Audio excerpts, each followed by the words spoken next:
Hello, and welcome to Arbor Harbor.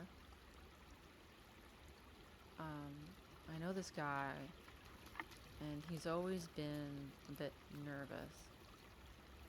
But as he got a little bit older, into his late teens and early 20s, he started struggling with sort of a traveling anxiety. He felt comfortable around his own neighborhood and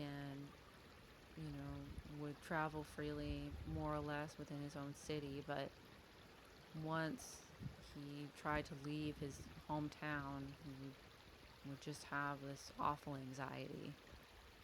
He would just have this panicky feeling kind of come over him. And he said that he used to try to drive out as far as he could from the city because he didn't want to stay there forever. No one really wants to stay in their hometown forever. And he used to just get in his truck and just drive as far as he could. But as he got further and further away and closer to the edge of town, he would just get this panic attack, just this awful crushing anxiety in his chest, and he'd have to pull over and turn back.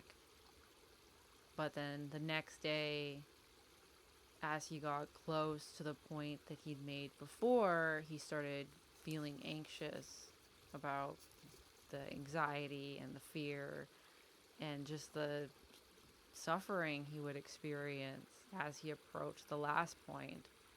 And so, in attempting to leave, he made his circle smaller and smaller and smaller, unable to travel as far as he had traveled before because